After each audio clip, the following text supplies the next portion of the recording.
Throughout history, the greatest battles have not been fought with swords or weapons, but within the human soul. Good and evil exist not just in myths or distant stories, but in the people we encounter every day, sometimes even within those we love the most. The presence of darkness in friends and family can be subtle, insidious, and difficult to confront. It disguises itself with charm, rationalization, and familiarity. But to live a life of truth, strength, and purpose, you must learn to recognize these forces before they consume you. Evil often doesn't announce itself with grandeur or obvious malice. Instead, it operates in patterns of manipulation and deceit. Have you ever found yourself questioning your own reality after a conversation with someone? Maybe you recall an event differently, but they insist it never happened. Or they twist your words and emotions to make you feel guilty or responsible for things outside your control. These are not mere misunderstandings. They are calculated distortions of truth designed to weaken your sense of self.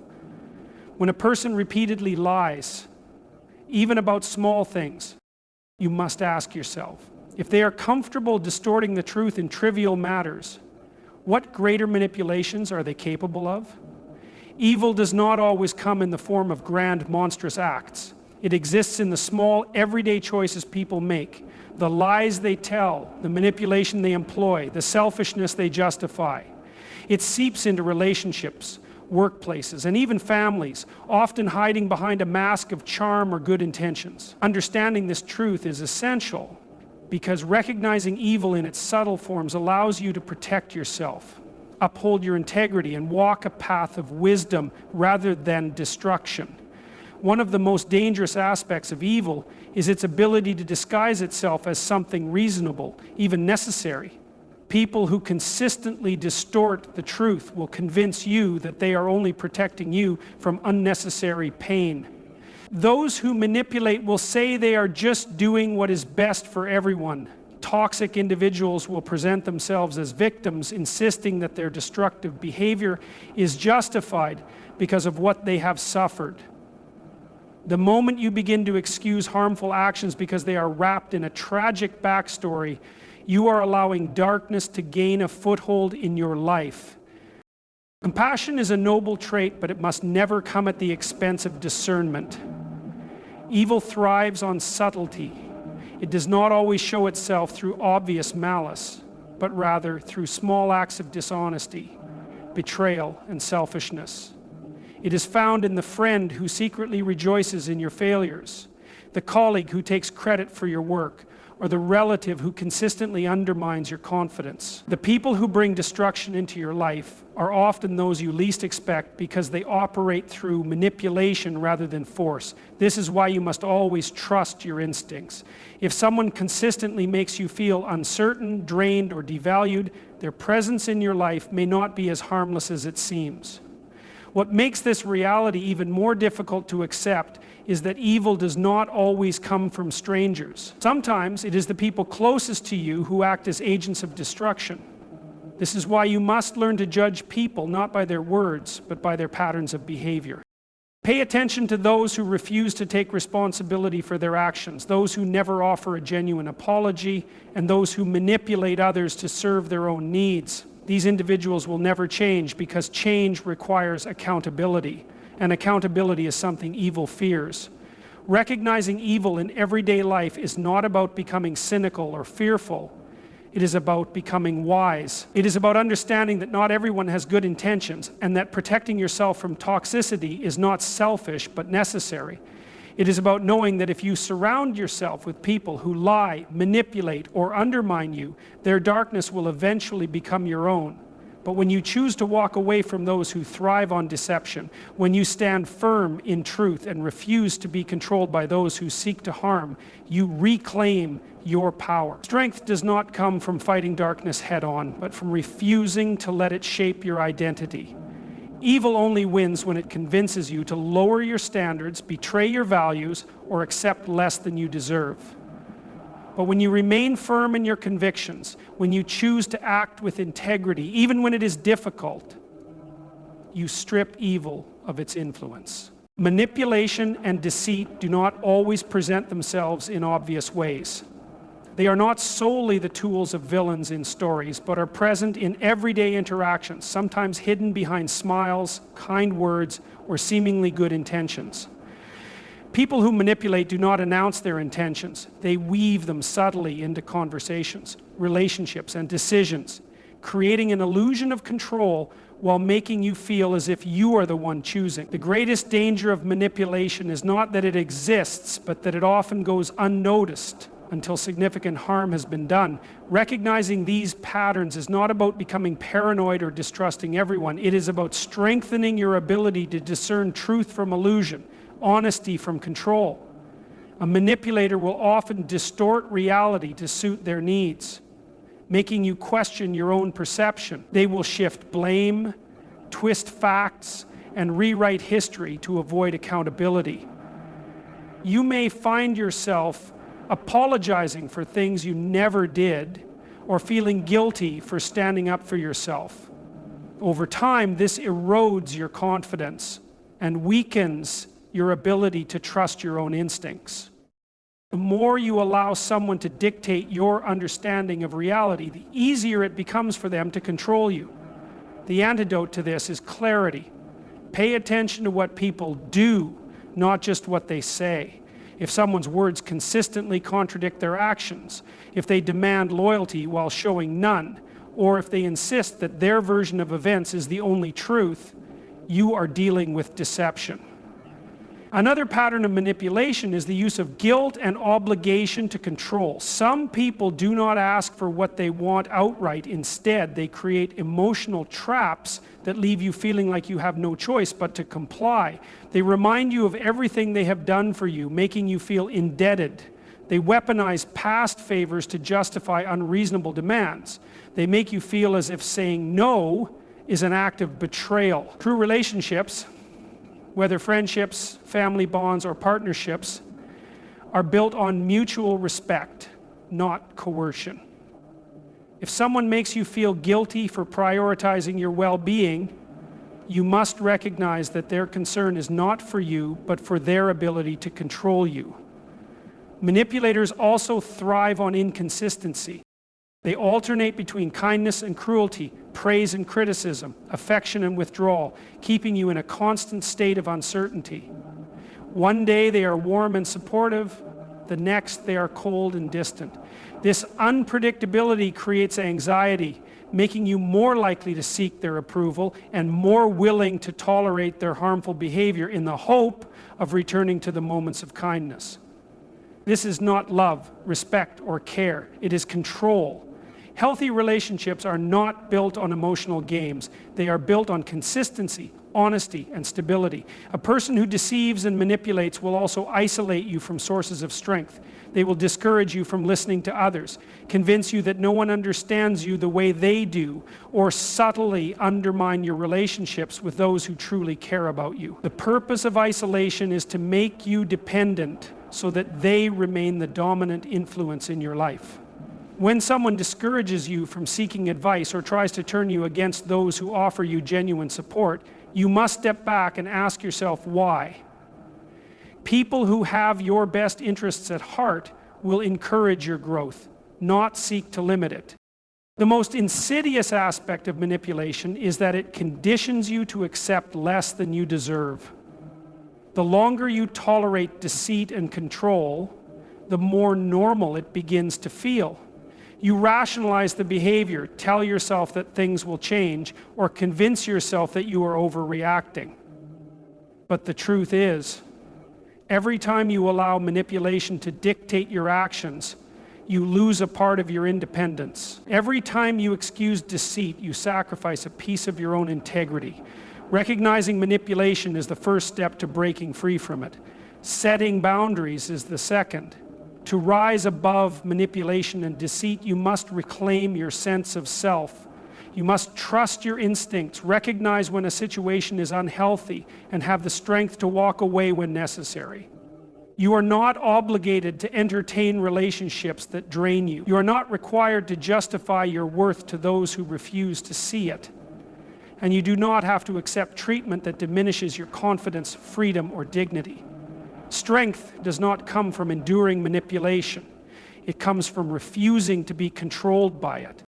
When you understand the patterns of deceit and manipulation, you gain the power to protect yourself from those who would seek to control you. Your mind is your greatest weapon against deception, and your clarity is the shield that keeps you free. Never let anyone convince you that you are powerless. The moment you choose truth over illusion, self-respect over approval, and independence over control, you step into the strength that was always yours to claim. There are people who leave you feeling drained, confused, and emotionally exhausted every time you interact with them. It is not always obvious at first because chaos disguises itself in many forms. Sometimes as a friend who constantly needs your help but never offers support in return. Sometimes as a family member who thrives on conflict and negativity. Or sometimes as a partner whose love comes with conditions that leave you feeling unworthy. The weight of these interactions builds over time, slowly eroding your sense of peace, making you feel as if you are carrying an invisible burden that only grows heavier. Recognizing this pattern is crucial because emotional drain and psychological chaos are not just inconveniences. They are destructive forces that, if left unchecked, can rob you of your happiness, clarity, and sense of purpose. People who create chaos in your life often do so because they are incapable of managing their own emotions. Rather than dealing with their insecurities, fears, or failures, they project them onto others, making their problems your responsibility. They thrive on drama because stability terrifies them. They stir conflict because peace would force them to confront their own shortcomings. And they keep you entangled in their emotional storms because having someone to bear their burdens allows them to avoid the hard work of self-reflection. But their refusal to grow should not come at the cost of your well-being. You are not responsible for fixing those who refuse to fix themselves. You are not obligated to be the emotional dumping ground for those who refuse to take accountability for their own lives. The worst part of emotional drain is that it often happens so gradually that you do not even realize it is occurring. You tell yourself you are just being a good friend, a supportive partner, or a loyal family member. You convince yourself that their behavior is temporary, that they will change, that if you just give a little more, things will get better. But the truth is, no amount of sacrifice on your part will ever be enough for someone who thrives on taking without giving. You must recognize when your kindness is being exploited, when your compassion is being used as a tool for control, and when your loyalty is costing you your own mental and emotional stability. Psychological chaos is equally dangerous because it distorts your perception of reality. When you are constantly subjected to manipulation, unpredictability, or emotional games, your mind becomes clouded. You begin to question your own judgment, your own worth, and your own ability to make decisions. You may find yourself walking on eggshells, afraid of saying the wrong thing or feeling responsible for someone else's happiness. This is not a healthy way to live. It is not your job to manage the emotions of others at the expense of your own. It is not your duty to endure toxicity in the name of love, friendship, or family. True relationships do not leave you feeling empty. They uplift, support, and strengthen you. To free yourself from emotional drain and psychological chaos, you must establish firm boundaries. You must recognize that saying no does not make you selfish, that walking away from toxic relationships does not make you cruel, and that protecting your peace is not a betrayal, it is an act of self-respect. People who truly care for you will respect your boundaries. Those who only seek to use you will resist them. This is how you distinguish who deserves a place in your life and who does not. Strength does not come from enduring unnecessary suffering. It comes from knowing when to let go of what no longer serves you. The moment you choose to prioritize your mental and emotional well-being, you begin to reclaim your power. You do not have to live in a constant state of exhaustion. You do not have to accept chaos as a normal part of life. You have the right to peace, to clarity, and to relationships that bring you joy instead of pain. The greatest act of self-love is refusing to settle for anything less. There is a fundamental difference between those who seek growth and those who resist it. Growth requires self-awareness, humility, and the willingness to accept responsibility for one's actions. It demands that you confront your weaknesses, learn from your mistakes, and take ownership of your life. But there are people who refuse to do this. Instead of evolving, they make excuses. Instead of learning, they blame others. Instead of striving for improvement, they remain stagnant, trapped in cycles of self-deception. And the truth is, surrounding yourself with people who resist growth and accountability can be one of the greatest obstacles to your own success and well-being. People who resist growth often fear change because it requires effort and discomfort. A person who refuses to take responsibility for their actions will justify their failures, blaming circumstances, other people, or even fate. They will tell themselves that life is unfair, that others have it easier, or that they simply weren't given the right opportunities. But the reality is, growth is always a choice. It is not given, it is earned. The moment you decide to take responsibility for your life, you gain control over it. But those who refuse to grow will resist this idea because it forces them to confront the truth that they are responsible for their own stagnation. One of the clearest signs of someone who resists growth is their inability to accept constructive criticism. Instead of seeing feedback as an opportunity to improve, they view it as a personal attack. They become defensive, make excuses, or shift the blame onto others. This mindset keeps them stuck because growth requires the ability to acknowledge mistakes and adjust course. If someone cannot admit when they are wrong, they will never develop the wisdom to make better choices. And if you spend too much time around people like this, their resistance will start to influence you. Their excuses become your excuses. Their negativity becomes your perspective.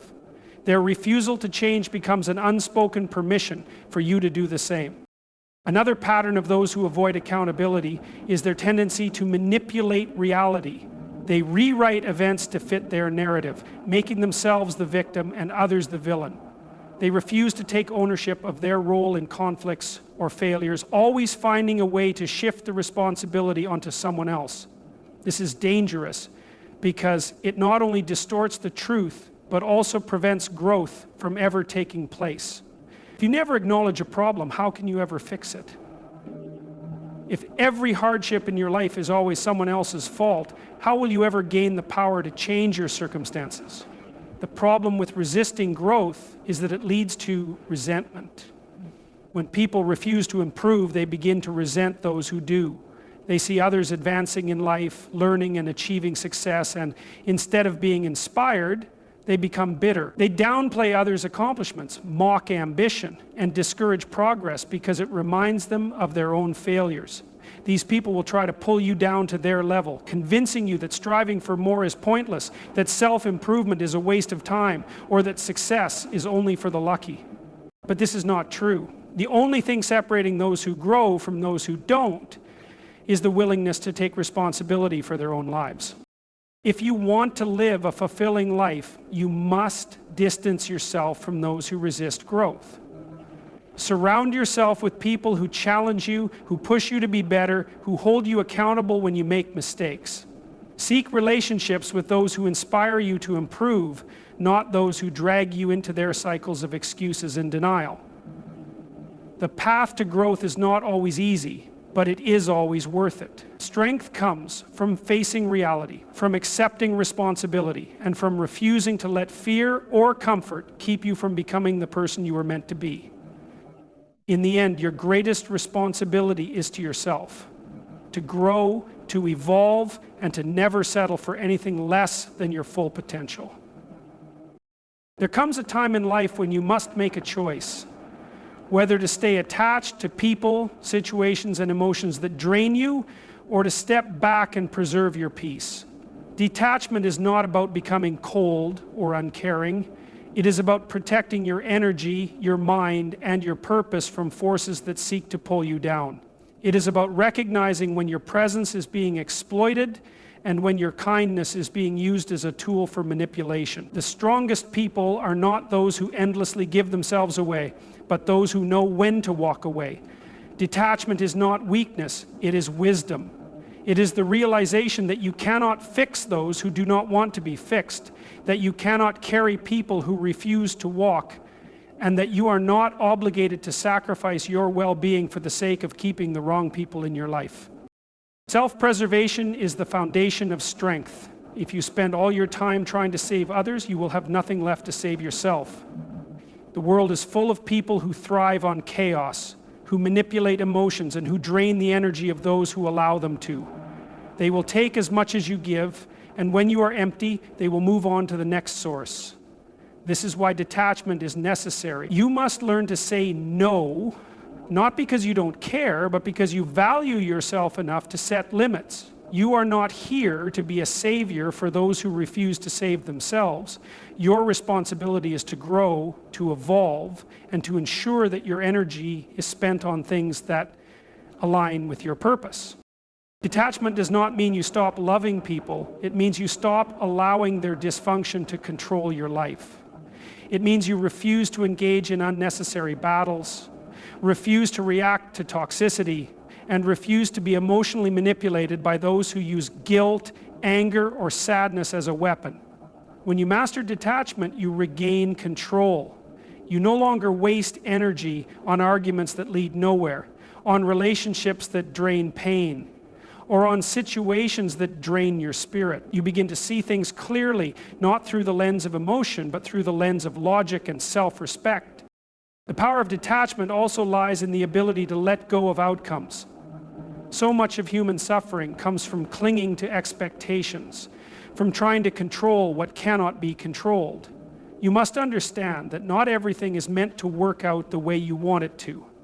Some people will leave, some opportunities will be lost, and some dreams will shift. But when you detach from the need to control every outcome, you find freedom. You learn to flow with life instead of resisting it. You trust that whatever is meant for you will come, and whatever is not will fade away. This is not giving up.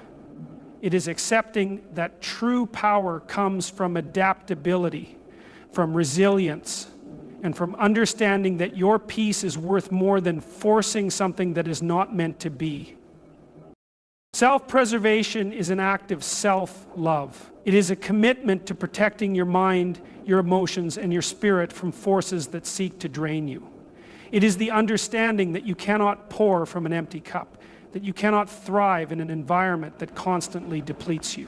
When you embrace detachment, you become stronger.